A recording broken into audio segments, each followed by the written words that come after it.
500 pesos ngayong holiday season, kasya na. Sira po ito. Mabuti po na malaman ng publiko, may ganitong klaseng mga bonus na nagkataon ay halos kasabay ng approval ng budget. Meron 2 million pesos cash. Magandang araw po sa inyo lahat. Kumusta na ba ang inyong bagong taon? Ngayon ay December 31. Busy-busy ng mga tao. Grabe. Mapira ang mga tao. Mapira. Ang daming pera ng mga tao. Ang lalaki ng mga bonus. 2 million. Grabe yung bonus na yun. Kaya tuloy maraming nagagalit ng mga tao. Ang hirap ipaliwanag, hindi ko alam kung paano nila matanggap yung mga bonus na ganun kalaki, yung mga politiko na yan. Lalaki ng mga bonus, 2 million. Ang daming naghihirap ngayon.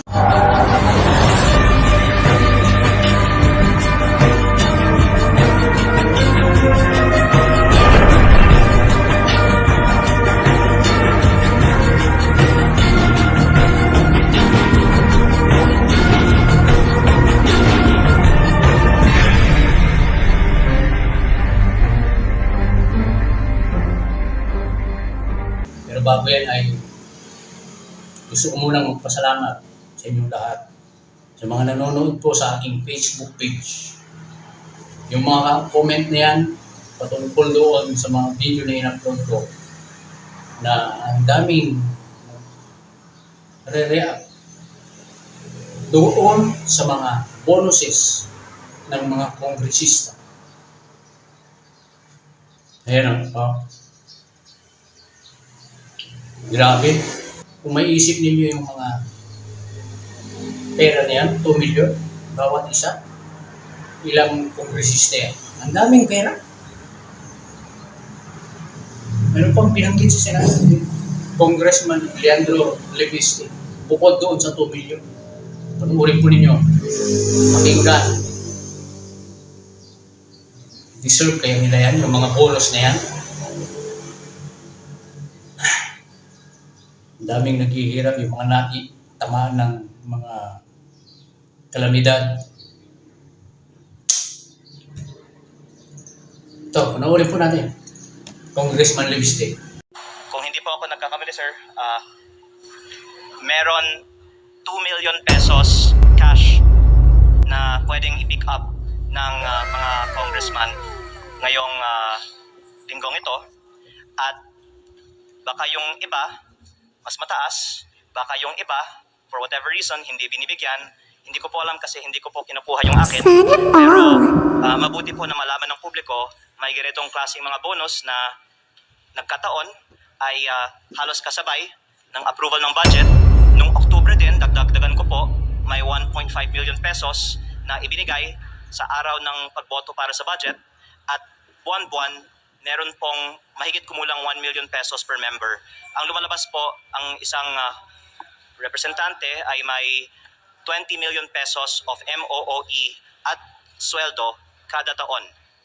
Ay, naku naman. Grabe. Talagang may mga Pilipinong hirap na hirap sa buhay. Yun na lang mga nasalanta ng Baha, Lindol, Bagyo. Sasabihin, may mga natanggap namang tulong Oh. Gaano katagal nila ginamit yung tulong na natanggap? Pinakamatagal, 5 araw. Sabihin ng 5 araw. Wala na. Pagkatapos na, wala na. Kinalimutan na. Oh.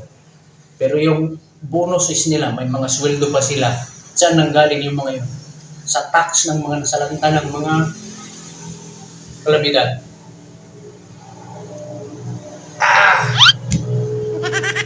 Nakakasakit ng ulo. Mabuti pa yung batang congressman, yung mga batang politiko. Mayor Vico Soto, si Kiko Barsaga, marami namang mga kongresista na magandang layunin. Pero may mga nagko-comment din doon sa aking page na sinasabi na bata daw, mabilis mag-isip para mandaya. Yan yung mga taong nagsasabi ng ganyan, ang isipan ay ayaw umunlad yung bansang Pilipinas. Gusto lagi siguro nakalugmok sa kahirapan, baon sa utang, laging kinukurap yung pera ng bayan. Ngayon siguro ang gusto ng tao yun kung nagpo-comment na gano'n. Ay, naku po. Pagkatapos, sasabihin ninyo, 500 pesos ngayong holiday season, kasya na. Sira ulo tong mga ito. Samantalang kayo, 2 million ang inyong mga bonus. Saan ninyo gagamitin yan? Yung mga sweldo ninyo ang lalaki. Galing yun sa buwis. O, ultimo, asin ngayon may buwis. Yung iodized salt, bitchin.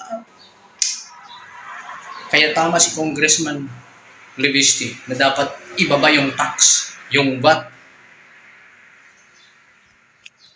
Grabe itong mga taong ito. Kaka-high blood. Hey! Wala kayong damdamin. Nasaan ang inyong mga puso? Nasaan ang inyong mga isip? Ang kakapal na talaga ng inyong mga bulsa, mga mukha. Mahiya naman kayo.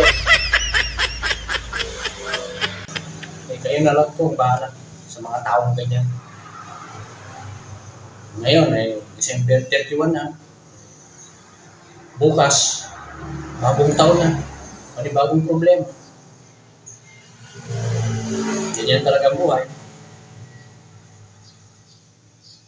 Tanggapin natin yung katotohanan.